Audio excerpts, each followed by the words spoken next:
Kramjari good afternoon, ELITETV ki test of cartoon mahau ming tabi su aham taram muksuri. Baru ngasi imfala punga pa opsi seki cartoon singda cartoonist na kari haining liba kari phonong liba kari wakal khalan liba abdu miyam da sanunga thamjage ahan da lokha jage Sanga Express ki onthok panida ba cartoon sing biyam phajaba koi lambi ki sinna mani gari park se kyano ye tamuk thai nakale ni maktani lambi gi nak ye tadmak thaba adu ki sinna mak ullaga uche ani tuonge magi berenda sida aduga wani wari sana bagi sinne aduna ega BBS ki uche kuma ngaktani magi je uche kuma na hayan ba mina hayan dagi kano yekpa me ama dagi Manipur ma se ware hare kadi khang matakta koi Manipur me mai thaba adu me am da utpane ada uche ani je me am kari parking double parking chale me am ju yesu thogele o ju thogjele nakane ni mukju thare adai sana le bak loire sibu mi chana balabira natraga gari park to phomla ana uche ama sen harak pa uche ama khome paisa paiba mi singsu lambi manakta magi karbar ki tamak khangani gari park to phom di khalloi army ki logo manatradi sidi sungya yara roena koi Manipur gi hajilai ba parking system se loi ubijo dom sidaida dom laiba baupra di yengbiro adi yenga pauna bazar thangal bazar lai meam sing to orina parking che dum thamjan ba meam se adanga sagi sona kandagi aham baisu pauna bazar gi su sona ke mori makerum di sang paga ada somdagi somu khonga chang pagana jena badagi last di mu khogi more makilom dagi chang pagi sampat ki pula khogi electricity office manakti chang mu dum chang na kan dum pairaga thamda bani adagi footpath phange dum lairiba thangal bazar di yengbiu workshop toriba dagi dukan phan misung loin occupy tawbani adagi gari su khanjan mari aduna khoi toning tawba sidagi double parking tawba yawbani asigi sem banglo mamangi lairiba koi secretariat ki mamanga do loin adum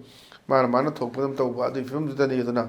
lambi thongshina di pakthok chakthok to palai taba mising nong gi hangalakpa gari thabugi changsu nong gi hangalakpa aji yumthong amada phol hurel lai tabam te yaudre nawadi yumthong amada tu wile lai base phayen dal khanaram bane adu mata khajiti yumthong amada phol hurel lai tabase pakna yausilaktre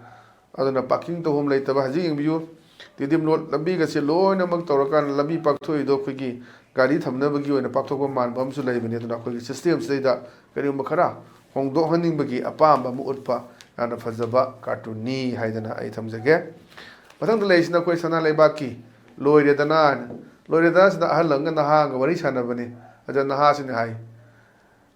amarita lobu yare ahan sigi lor oi thang loromnina US machadu dharma sandokpa oira maleda ana haiba na ha sina lining bu oibadunara oitare bullet proof jacket drone me am sili dona handa khogi US macha ma la kanda social media da viral ogi budo bullet proof jacket adigi drone pi dana kamai tong sinani kamai na ta kani ka haiba me ama ana evangelist ni haiba mi duni ade matang duni aduna hajisi ngasi khabar su yoi duni lairiba Manipur da phaga leiba Churachampur dagi Kangpokpi district dagi phaga leiba khulai sing asi ayamana Myanmar da saba ngak to oiba adugi potu leire aduna Hindustan time na khoi report tore duni ana siguma mayama urakpaduni aduna saisida toan ba Christianity gi madugi marumdu da dharma gi marumda toan mateng longna hondana mayam leigre horakpadadi yamna narrative se yam thoktana adum maite se lanbai ningam mani du tamna leiriba national gi media sing international media sing si khangakpa realize troktana haditi madugi wafum du tamna sengdukpa hore adani handak changa iba US machadu evangelist ni haiba adu magi channel hapam budu adu gi magi footage lu lokthagre aidana haji mu lei dunia adu lokthagre su mayam copy pa hawudi loi leiri ana size dani khoi foreign hand jawi external aggression ni mu haiba adigi amisana to jo me sara dagi mu moi phurum masen ani khana be ni haiba amuna mu ST gi matang na ko na ra MP ru ni haiba sum bangang lang laktar magi version hong musi mayam khangdara wafam ni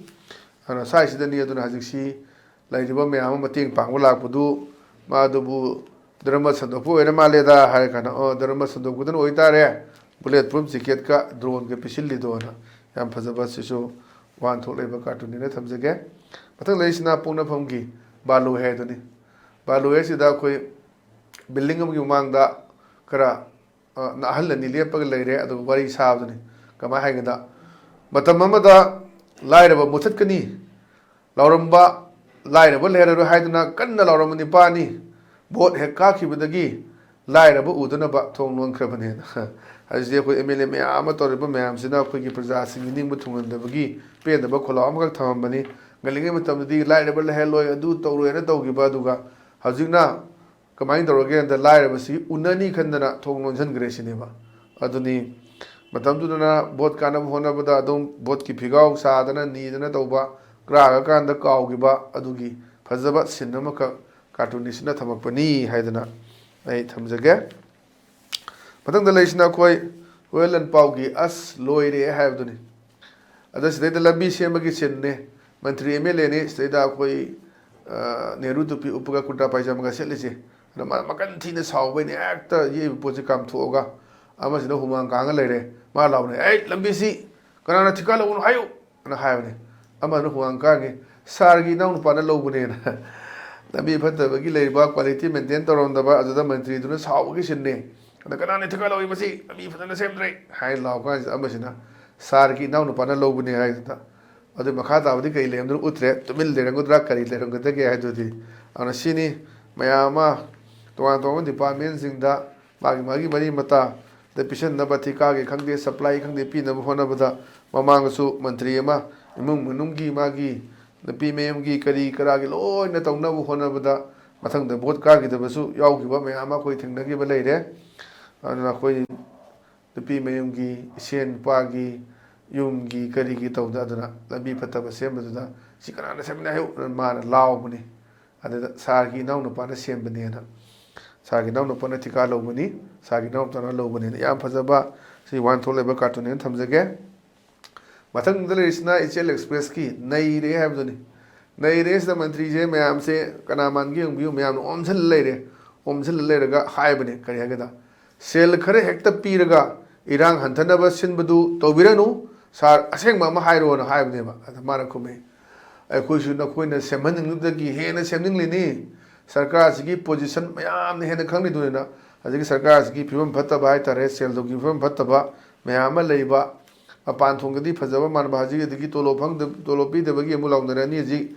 ꯈ꯭ꯔꯤꯁꯃꯥꯁꯀꯤꯗꯤ ꯅꯪꯅꯕ ꯄꯤꯈ꯭ꯔꯖꯥꯠꯂꯥ ꯃꯗꯨꯃ ꯈꯪꯗ꯭ꯔꯦ ꯍꯧꯖꯤꯛ new year ꯅꯪꯅꯕ ꯑꯃꯨꯛ ꯄꯤꯌꯨ ꯈ꯭ꯔꯤꯁꯃꯥꯁꯀ new ꯏꯌꯥꯔꯒꯁꯦ ꯑꯗꯨꯝꯕ tribal ꯀꯥꯡꯕꯨꯁꯤꯡꯁꯤꯗꯤ ꯑꯩꯈꯣꯏ Christmas ꯅꯪꯅꯕ ꯄꯤꯕꯤꯌꯨꯅ ꯑꯗꯨꯝ ꯇꯧꯔꯝꯕꯅꯤ ꯉꯁꯤ 24ꯅꯤ ꯍꯌꯦꯡ 25ꯅꯤ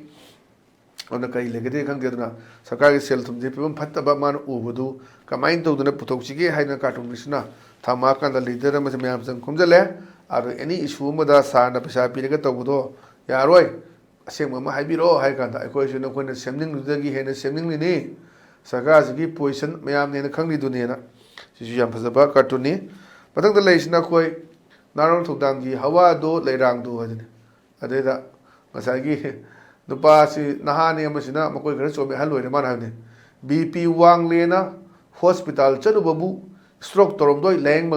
ꯁ꯭ꯇ꯭ꯔꯣꯛ ꯇꯧꯔꯝꯗꯧꯏꯗ ꯂꯥꯏꯌꯦꯡꯃꯜ ꯇꯥꯕꯗꯅ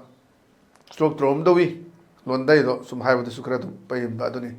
BP ꯋꯥꯡꯉꯦꯅ ꯃꯥꯗꯤ ꯍꯣꯁꯄꯤꯇꯥꯜꯗꯨꯗ ꯑꯩꯈꯣꯏꯒꯤ BP ꯆꯦꯛ ꯇꯧꯕ ꯆꯠꯂꯨꯕꯖꯥꯠꯅꯤꯗ ꯑꯗꯩꯗ ꯉꯁꯥꯏꯒꯤ ꯂꯥꯏꯌꯦꯡꯕꯗꯣ ꯇꯥꯕꯗ ꯃꯥꯏꯗꯨ ꯄ꯭ꯔꯥꯏꯚꯦꯠ ꯍꯣꯁꯄꯤꯇꯥꯜꯒꯨꯝꯕ ꯆꯪꯉꯝꯃꯅꯤ ꯁꯔꯀꯥꯔꯗꯗꯤ ꯆꯪꯉꯝꯃꯣꯏ ꯑꯗꯨꯅꯤ ꯄ꯭ꯔꯥꯏꯚꯦꯠ ꯍꯣꯁꯄꯤꯇꯥꯜꯒꯤꯗꯤ ꯌꯥꯝ ꯐꯖꯕ ꯂꯩꯕꯅꯤ ꯑꯦꯅꯦꯁꯊꯦꯁꯤꯌꯥ ꯊꯥꯅꯕ ꯄꯨꯔꯛꯄꯅꯦ ꯑꯦꯅꯦꯁꯊꯦꯁꯤꯌా ꯊꯥꯔꯨꯅꯨ ꯀꯥꯟꯗꯦ ꯃꯥꯏ ꯂꯥꯏꯌꯦꯡꯕꯗ ꯆꯪꯒꯗꯕ ꯕꯤꯜꯗꯣ ꯑꯗꯨ ꯑꯣꯏꯍꯜꯂꯨ ꯃꯁꯥ ꯃꯊꯟꯇ ꯑꯗꯨꯝ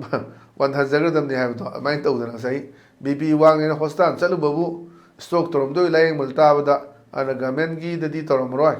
ꯑꯗꯨꯅ ꯄ꯭ꯔꯥꯏꯚꯦꯠ ꯍꯣꯁꯄꯤꯇꯥꯜꯒꯨꯝꯕ ꯆꯠꯂꯝꯒꯅꯤ ꯄ꯭ꯔꯥꯏꯚꯦꯠ ꯍꯣꯁꯄꯤꯇꯥꯜꯒꯤꯗꯤ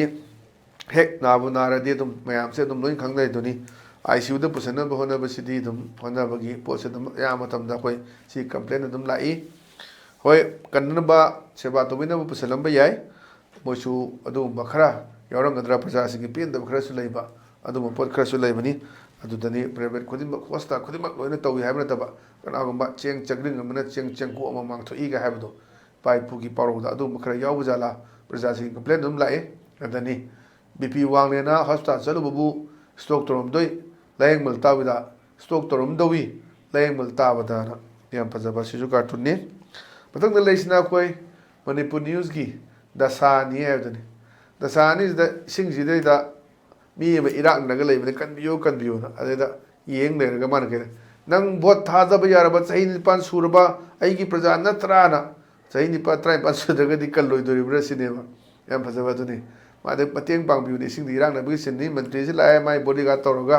एस्कॉर्ट तौरगा अदुदा नंग भोट थादब यारबा चही 3 सुरबा आइगी प्रजा नत्राना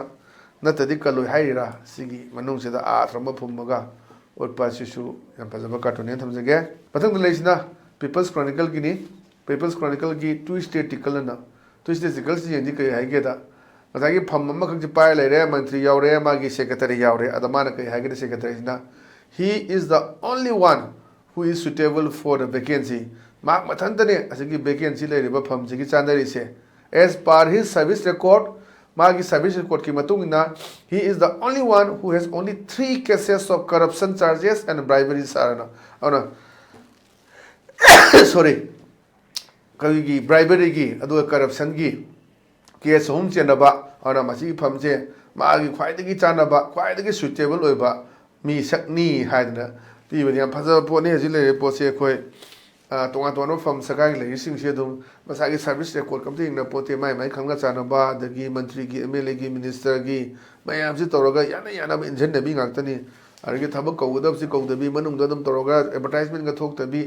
anu khangna ra kan da di mu case tonga dana ama tongna gi mayam yaw dana masigi no pa se sigi no pa si he is the only one who is suitable for the vacancy as per his service record और मासी कोई चाना बनी मागी साबिर कोर्सिंग मतुंग ये कांदा he is the only one who has only 3 cases of corruption and the corruption charges and bribe toba sell loba corruption tobagi case ta aduma case hong katang chena banu pani hai yam phajaba akhoi gi cartoon ne thamjage madugi